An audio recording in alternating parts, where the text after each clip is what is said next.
Adapted from archaic translation by Robert Chalmers. Jataka number 133. Ghatāsana-Jātaka. Lo! In your stronghold. This story was told by the master while at Jetavana monastery. About a certain brother who was given by the master a subject for meditation, and, going to the borders, took up his dwelling in the forest near a village. Here he hoped to pass the rainy season, but during the very first month his hut was burnt down while he was in the village seeking alms. Feeling the loss of its sheltering roof, he told his lay friends of his misfortune, and they readily undertook to build him another hut. But, in spite of their protestations, 3 months slipped away without its being rebuilt. Having no roof to shelter him, the brother had no success in his meditation. Not even the dawn of the light had been granted to him when at the close of the rainy season he went back to Jetavana monastery and stood respectfully before the master. In the course of talk the master asked whether the brother's meditation had been successful. Then that brother told from the beginning the good and ill that had happened to him. Said the master, "In days gone by, even brute beasts could discern between what was good and what bad for them, and so left early, before they proved dangerous, the habitations that had sheltered them in happier days. And if beasts were so discerning, how could you fall so far short of them in wisdom?" So saying, at that brother's request, the master told this story of the past. Once upon a time when Brahmadatta was reigning in Benares, the Bodhisattva was born a bird. When he came to years of discretion, good fortune attended him and he became king of the birds, taking up his dwelling with his subjects in a giant tree which stretched its leafy branches over the waters of a lake.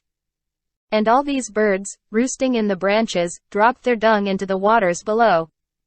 Now that lake was the dwelling of Chanda, the Naga king, who was enraged by this fouling of his water and resolved to take vengeance on the birds and burn them out.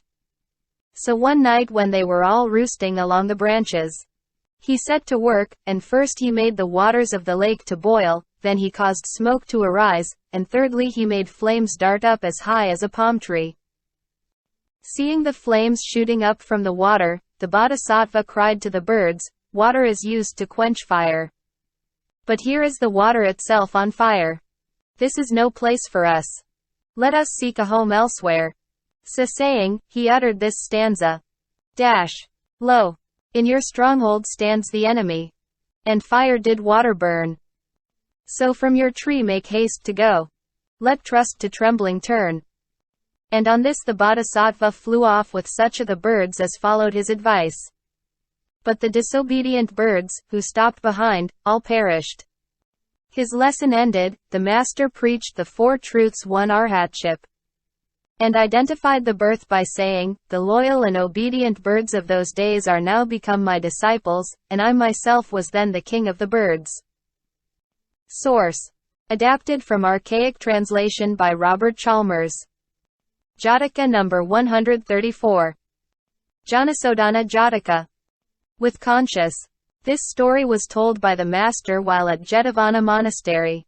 About the interpretation by Sariputra, captain of the faith, at the gate of Samkasa town, of a problem which was briefly stated by the master. And the following was the story of the past he then told. Once upon a time when Brahmadatta was reigning in Benares, the Bodhisattva, as he expired in his forest home, exclaimed, "Neither conscious nor unconscious." And the hermits did not believe the interpretation which the Bodhisattva's chief disciple gave of the master's words. Back came the Bodhisattva from the radiant realm, and from mid-air recited this stanza. With conscious, with unconscious, too. Dwell sorrow. Either ill avoid. Pure bliss, from all corruption free. Springs but from insight's ecstasy. His lesson ended, the Bodhisattva praised his disciple and went back to the Brahma realm. Then the rest of the hermits believed the chief disciple.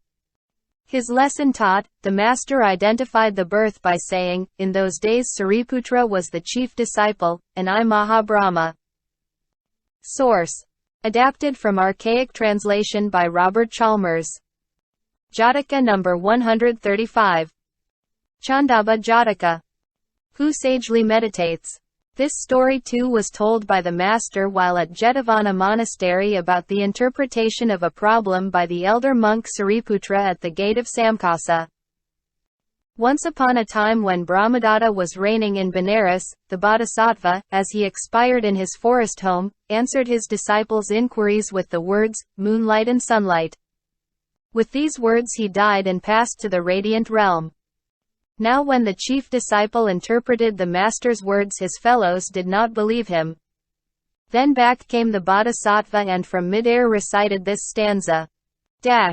Who sagely meditates on sun and moon, shall after when takes place his slot in radiant realms. Such was the Bodhisattva's teaching, and, first praising his disciple, he went his way back to the Brahma realm. His lesson ended, the master identified the birth by saying, Sariputra was the chief disciple of those days, and I Maha-Brahma. Source. Adapted from archaic translation by Robert Chalmers. Jataka number 136. Suvaṇṇahaṁsa-Jātaka. Contented be. This story was told by the master about a sister named Fat Nanda. A lay brother at Shrivasti city had offered the sisterhood a supply of garlic, and, sending for his helper, had given orders that, if they should come, each sister was to receive 2 or 3 handfuls. After that they made a practice of coming to his house or field for their garlic. Now one holiday the supply of garlic in the house ran out. And the sister Fat Nanda, coming with others to the house, was told, when she said she wanted some garlic, that there was none left in the house, it had all been used up out of hand, and that she must go to the field for it.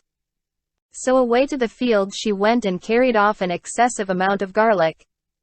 The helper grew angry and remarked what a greedy lot these sisters were. This annoyed the more modest sisters. And the brethren too were annoyed at the taunt when the sisters repeated it to them, and they told the Lord Buddha. Rebuking the greed of Fat Nanda, the master said, Brethren, a greedy person is harsh and unkind even to the mother who had him.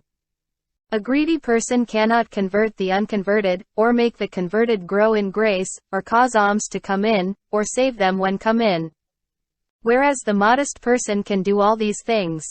In such way did the master point the moral, ending by saying, Brethren, as Fat Nanda is greedy now, so she was greedy in times gone by. And upon that he told the following story of the past. Once upon a time when Brahmadatta was reigning in Benares, the Bodhisattva was born a Brahmin, and growing up was married to a bride of his own rank, who had 3 daughters named Nanda, Nandavati and Sundari Nanda. The Bodhisattva dying, they were taken in by neighbors and friends, while he was born again into the world as a golden duck gifted with consciousness of its former existences. Growing up, the bird viewed its own magnificent size and golden plumage, and remembered that previously it had been a human being. Discovering that his wife and daughters were living on the charity of others, the duck thought of his plumage like hammered and beaten gold and how by giving them a golden feather at a time he could enable his wife and daughters to live in comfort. So away he flew to where they lived and descended on the top of the central beam of the roof. Seeing the Bodhisattva, the wife and girls asked where he had come from.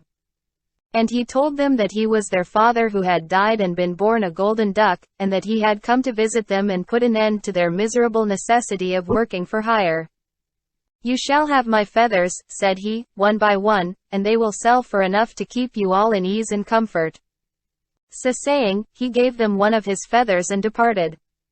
And from time to time he returned to give them another feather, and with the proceeds of their sale these Brahmin women grew prosperous and quite well-to-do.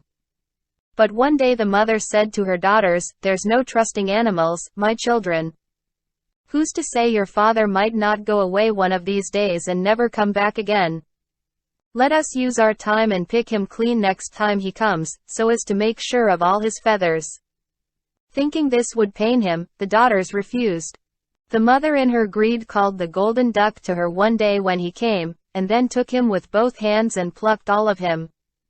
Now the Bodhisattva's feathers had this property that if they were plucked out against his wish, they ceased to be golden and became like a crane's feathers. And now the poor bird, though he stretched his wings, could not fly, and the woman threw him into a barrel and gave him food there. As time went on his feathers grew again, and he flew away to his own dwelling and never came back again. At the close of this story the master said, "Thus you see, brethren, how fat Nanda was as greedy in times past as she is now. And her greed then lost her the gold in the same way as her greed now will lose her the garlic. Observe, moreover, how her greed has deprived the whole sisterhood of their supply of garlic, and learn from that to be moderate in your desires and to be content with what is given you, however small that may be." So saying, he uttered this stanza. Contented be, nor itch for further store. They seized the swan, but had its gold no more. So saying, the master soundly rebuked the erring sister and laid down the rule that any sister who should eat garlic would have to do penance. Then, making the relation, he said, "Fat Nanda was the Brahmin's wife of the story, her 3 sisters were the Brahmin's 3 daughters, and I myself the golden duck." Source: adapted from archaic translation by Robert Chalmers. Jataka number 137. Babbu-Jātaka. Give food to one cat. This story was told by the master while at Jetavana monastery, about the rule respecting Kanha's mother. She was a lay sister at Sravasti city known only as Kanha's mother, who had entered the paths of salvation and was of the elect. Her daughter Khuddaka was married to a husband of the same caste in another village, and some job or other made her go to see her mother. A few days went by, and her husband sent a messenger to say he wished her to come back. The girl asked her mother whether she should go, and the mother said she could not go back empty-handed after so long an absence, and set about making a cake. Just then up came a brother going his round for alms, and the mother sat him down to the cake she had just baked. Away he went and told another brother, who came up just in time to get the second cake that was baked for the daughter to take home with her. He told a third, and the third told a fourth, and so each fresh cake was taken by a fresh comer. The result of this was that the daughter did not start on her way home, and the husband sent a second and a third messenger after her. And the message he sent by the third was that if his wife did not come back, he should get another wife. And each message had exactly the same result. So the husband took another wife, and at the news his former wife fell in weeping. Knowing all this, the master put on his robes early in the morning and went with his alms bowl to the house of Khuddaka's mother and sat down on the seat set for him. Then he asked why the daughter was crying, and, being told, spoke words of consolation to the mother, and arose and went back to the monastery. Now the brethren came to know how Khuddaka had been stopped 3 times from going back to her husband owing to the action of the 4 brothers. And one day they met in the Hall of Truth and began to talk about the matter. The master came into the hall and asked what they were discussing, and they told him. "Brethren," said he, "think not this is the first time those 4 brothers have brought sorrow on Khuddaka's mother by eating of her store. They did the like in days gone by too." So saying he told this story of the past. Once upon a time when Brahmadatta was reigning in Benares, the Bodhisattva was born a stonecutter, and growing up became expert in working stones. Now in the Kasi country there lived a very rich merchant who had amassed 40 crores in gold. And when his wife died, so strong was her love of money that she was reborn a mouse and lived over the treasure. And one by one the whole family died, including the merchant himself. Also the village became deserted and sad. At the time of our story the Bodhisattva was quarrying and shaping stones on the site of this deserted village. And the mouse used often to see him as she ran about to find food. At last she fell in love with him. And, thinking how the secret of all her vast wealth would die with her, she conceived the idea of enjoying it with him. So one day she came to the Bodhisattva with a coin in her mouth. Seeing this, he spoke to her kindly, and said, "Mother, what has brought you here with this coin? It is for you to lay out for yourself, and to buy meat with for me as well, my son." In no way unwilling, he took the money and spent a halfpenny of it on meat which he brought to the mouse, who departed and ate to her heart's content. And this went on, the mouse giving the bodhisattva a coin every day, and he in return supplying her with meat. But it fell out one day that the mouse was caught by a cat. "Don't kill me," said the mouse. "Why not?" said the cat. "I'm as hungry as can be, and really must kill you to relieve the hunger. First, tell me whether you're always hungry, or only hungry today." "Oh, every day finds me hungry again." "Well then, if this be so, I will find you always in meat. Only let me go."